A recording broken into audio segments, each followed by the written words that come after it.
युवराज, तुमच्या विजयाची खबर ऐकण्यासाठी हे कान आतुर झाले. हा भगवा बुरुजावर फडकवण्यासाठी आम्ही आतुर झालो.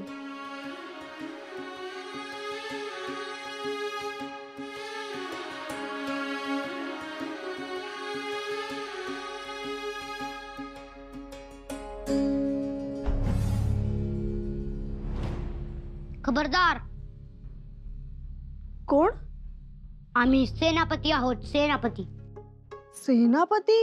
हो, महासेनापती. अगं बाई, हलू नका आणि पळून जाण्याचा प्रयत्नही नका करू. पण आवाज तर आमच्या दाई साहेबांसारखा वाटतोय. अगं बाई, तुम्ही ओळखलत? आम्ही नाही. जा, तुम्ही ओळखलत. ओळखलं, पण सुरुवातीला आम्ही घाबरलो होतो. खरंच घाबरलेला? हो, हे पहा, घाम पण फुटलाय आम्हाला. घाबरायचं नसतं वहिनीसा. आमच्या दादासाहेबांसारखं कणखर व्हायचं असतं. तुमचे दादासाहेब कणखर आहेत? हो, आणि धाडसी पण. मग तुम्ही? आम्ही पण आहोत.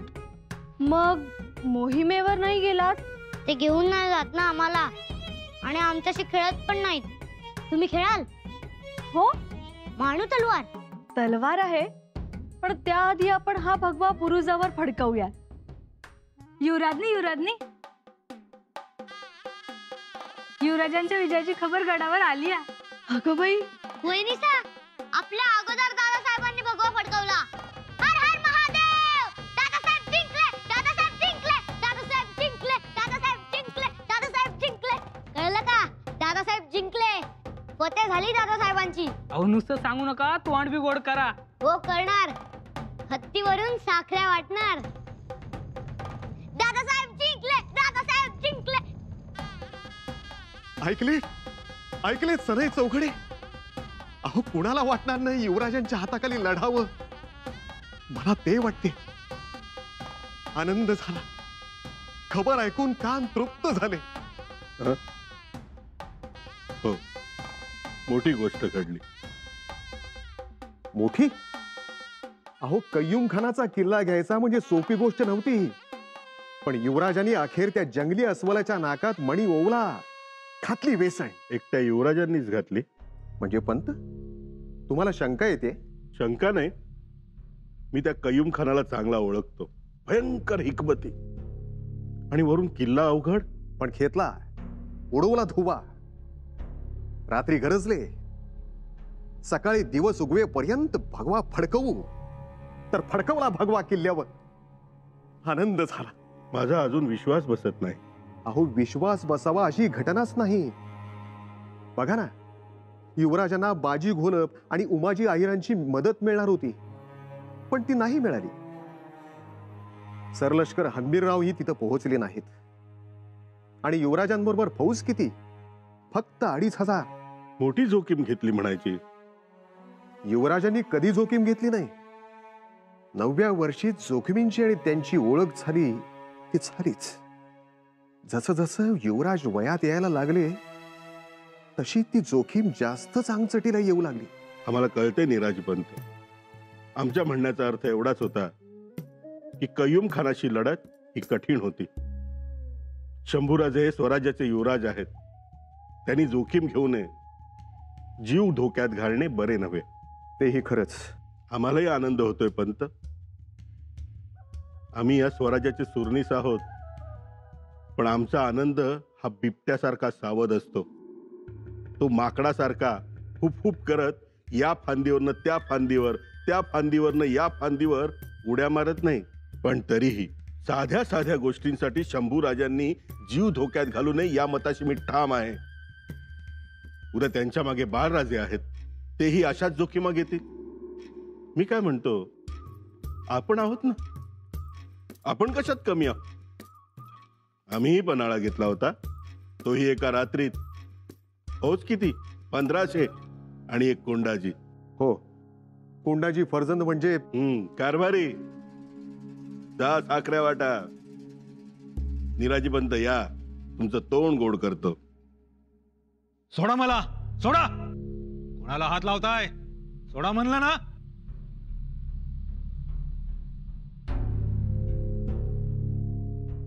काढण्या काढा त्यांच्या. ते जाधव आहेत. आमच्या आऊसाहेबांच्या माहेरची पुण्याई आहे त्यांच्या पाठीशी. बरी ओळख ठेवली. आम्ही तुमच्या काढण्या काढल्या ते तुम्ही आमचे दूरच्या का होईना नात्यातले आहात म्हणून नाही, तुम्हाला नीट मुजरा करता यावा म्हणून. मुजरा?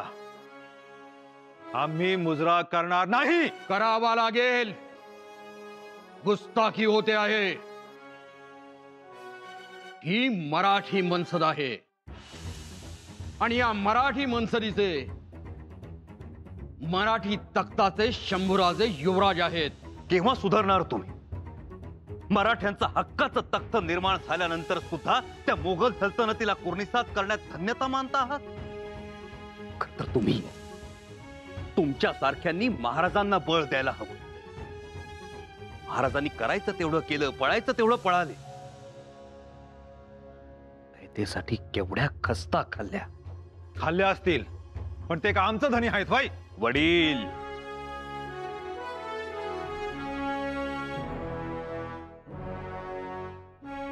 आपल्या सगळ्यांचे. कारण त्यांनी आपल्या उदरात स्वातंत्र्याचा उजेड धारण केला म्हणून वडील. आज तुम्ही सरदार रुंजाजी जाधव आहात. तुमची वतनाची इनामाची स्वप्न असतील,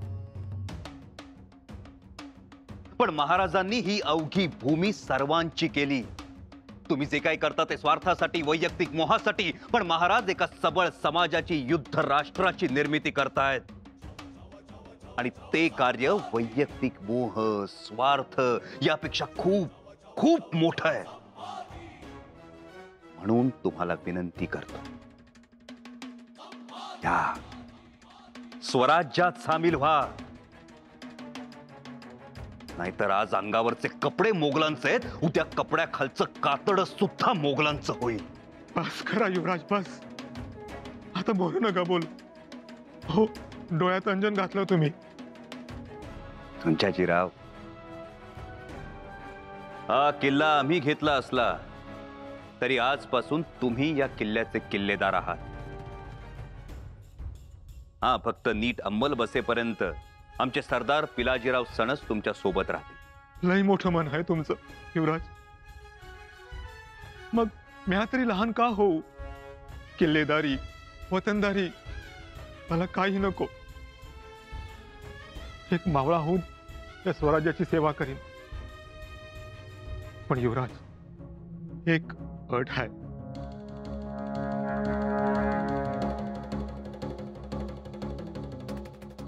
बोला. युवराज,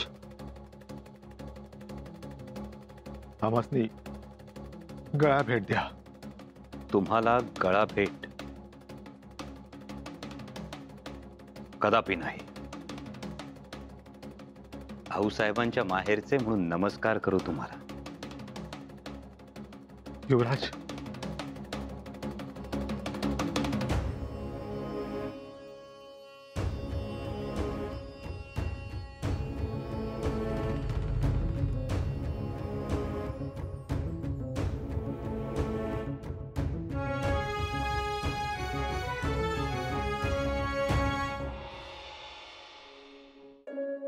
सरकार, आनाजी पंत सुरनीस आपल्या भेटीची परवानगी मागत होते. अनाजी पंत? वय.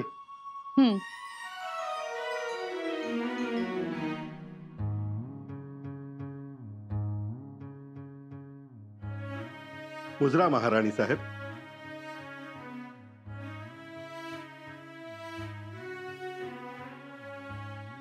काही काम असेल तर सदरेवर सांगावं. काम कसलं? डोंबलाच. ही तलवार सापडली धुळीत. मी लगेच ओळखली. ही तलवार युवराज राजाराम राजेंचीच. मी उचलली आणि उपरण्यानं पुसली. अहो, उपरणाला कशाला पुसली? अहो, युवराजांची तलवार, छत्रपतींच्या मुलाची तलवार. आपल्या उपरण्यानं पुसायचं हे केवढं मोठं भाग्य. पण एका गोष्टीचं वाईट वाटलं. वाईट वाटलं?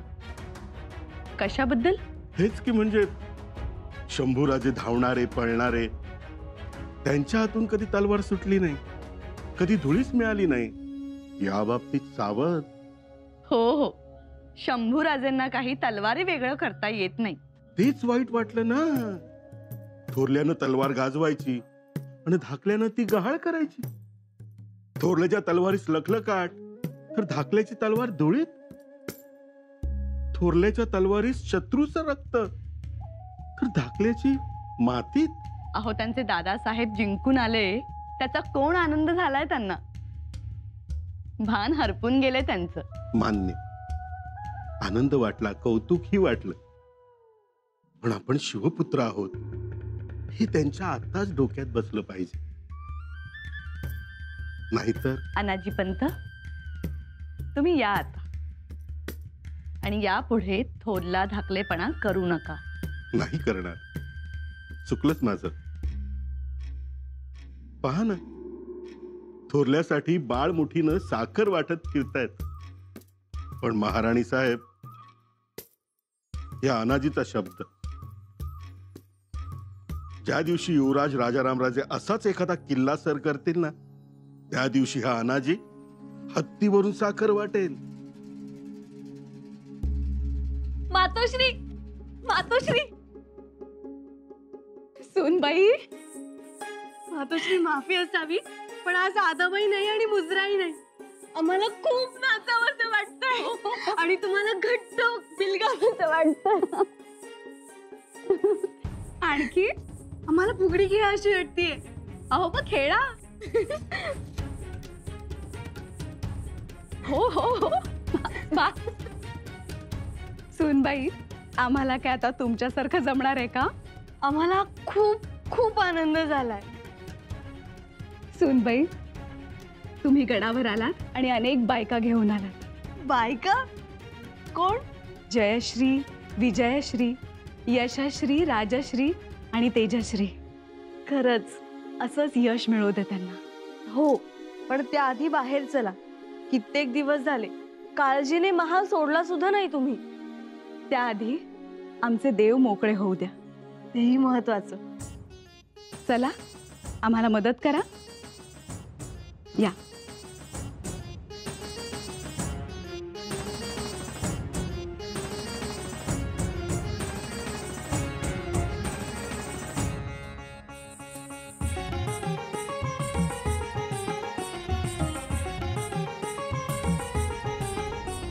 राणी साहेब, युवराजांनी लढाई मारली, भैरीनाथानं यश दिलं.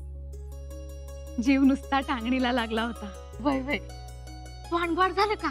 हो, आत्ताच बाळराजे साखऱ्या देऊन गेलेत.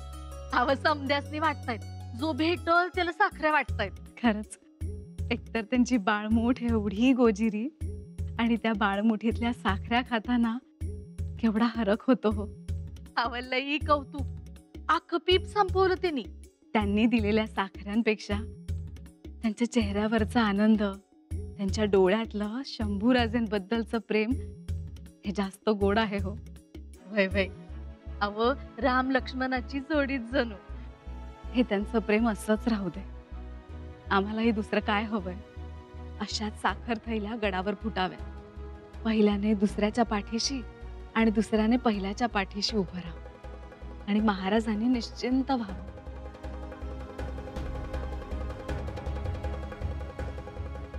असू द्या, असू द्या. धाकट्याबाई, बाराजांना पाहिलं का? जी, आत्ताच साखऱ्या देऊन गेले. साखऱ्या? साखऱ्या वाटतायत बाराजे? जी. बघा, आम्हाला म्हणाले भूक लागलीये म्हणून आम्ही गरम गरम पक्वान बनवलं. हे काय करताय? साखऱ्या वाटतायत. तर हे कुठवर गेलेत साखऱ्या वाटत? धाकट्याबाई, आम्ही आलोच. हो जी. दाई साहेब, अहो केवढ्या साखऱ्या भरवताय? जेवढा मोठा पराक्रम तेवढा जास्त साखऱ्या खा. असं? मग तुम्ही पण घ्या. वहिनी साहेब, आम्ही सुद्धा आमच्या दादासाहेबांसारखाच पराक्रम गाजवणार. मग तेव्हा आम्ही साखऱ्या वाटू. तेव्हा खूप मजा येईल. मी अजून साखऱ्या देऊ? नको, तुम्ही आम्हालाच का देताय? सगळ्यांना द्या. मातोश्रींना दिल्या? त्यांचं तोंड गोड नाही केलं ना? आम्ही तर ते विसरूनच गेलो.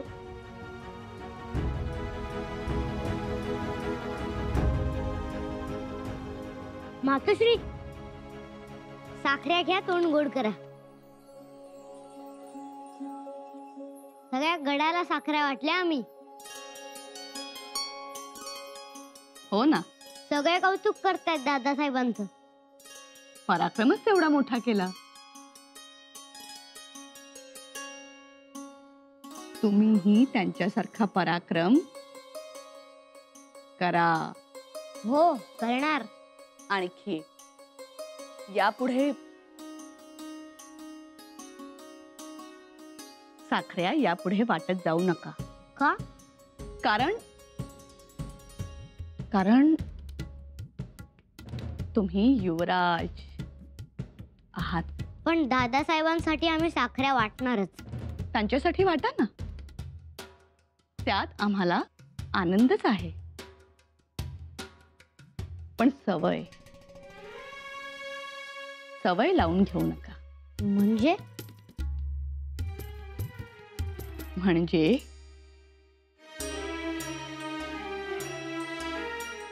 साखरेच्या मुठीची सवय नको.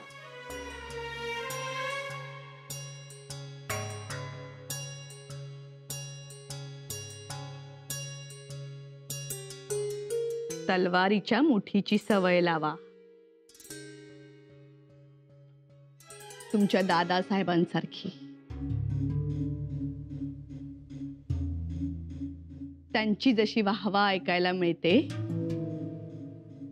तशीच तुमचीही वाहवा ऐकायला मिळून आमच्या आईपणाचं सार्थक होऊ द्या.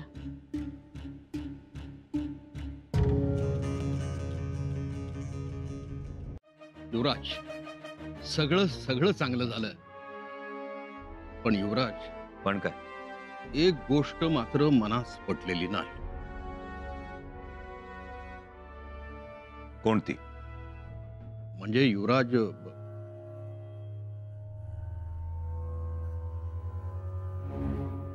बोला, स्पष्टपणे बोला. जर काही चूक घडली असेल तर ती सुधारता येईल. त्या रुंजाजी जाधवांना किल्लेदार केलं. त्या निर्णयामागे काही कारण आहे पंत. ठीक, पण हा गडी एवढा ताठ, अजूनही स्वराज्याचा वारा अंगावर आलेला खपत नाही. त्यास हा सरदार सणस थांबतीलही काही दिवस, पण ते रायगडावर परतल्यावर रुंजाजीस मैदान पुन्हा रिकामं. म्हणजे पुन्हा किल्ल्यावर फितुरी होणार. झुंजारगडाचा विक्रमगड होणार पुन्हा. मला तर असं वाटतं युवराज की आपण बोक्याच्या तोंडात लोण्याचा गोळा दिला. पंत, आपण दिलाय तो लोण्याचा गोळा नाही, विस्तव आहे, विस्तव. आणि हा बोका आता बोका राहणार नाही. रुंजाजीराव आता माणूस होते, स्वराज्याचे मावळे होते. मला तरी भरोसा वाटत नाही. भरवसे ठेवले नसते तर पुरंदरचं युद्ध झालंच नसतं. जावळीच्या चंद्रराव मोरांकडून लढणारे मुरारबाजी महाडकर, ते त्यांच्या गोटातून लढले, पण महाराजांनी त्यांना स्वराज्यात आणलं. सिद्दी हिलाल तर आदिलशहाचा खास माणूस, त्यांना सुद्धा स्वराज्यात आणलं. पण हाच तर शिवविचार आहे. आपल्या स्वराज्यात मेलेल्या माणसाचा सुद्धा आदर केला जातो. ही तर जिवंत माणसं. आज ना उद्या यांना महाराजांचा विचार कळेल, पटेल. आपण गड तर घ्यायचेच, पण गडाबरोबर ही लाख मोलाची माणसं सुद्धा स्वराज्यात घ्यायची, त्यांच्यात परिवर्तन घडवायचं. तुम्ही तर जाणताच, ती कल्याणच्या सुभेदाराची सून आज सुद्धा महाराजांच्या हितासाठी अल्लाकडे नमाज अदा करते. दर राखी पौर्णिमेला राखी पाठवते. पंत, माणसाच्या मनातला विखार आपण नष्ट करत गेलो तर आपोआप स्वराज्य वाढेल. जर त्या औरंगजेबाला दिल्लीच्या तख्तावरून खाली खेचून आपल्या महाराजांना त्या तख्तावर बसलेलं पाहायचं असेल तर ज्याप्रमाणे प्रत्येक जिंकलेल्या किल्ल्याच्या बुरुजावर भगवा फडकला पाहिजे त्याचप्रमाणे आपल्या विरुद्ध हरलेल्या प्रत्येकाच्या मनात स्वराज्याची ज्योत जागृत झाली पाहिजे. तो खरा विजय.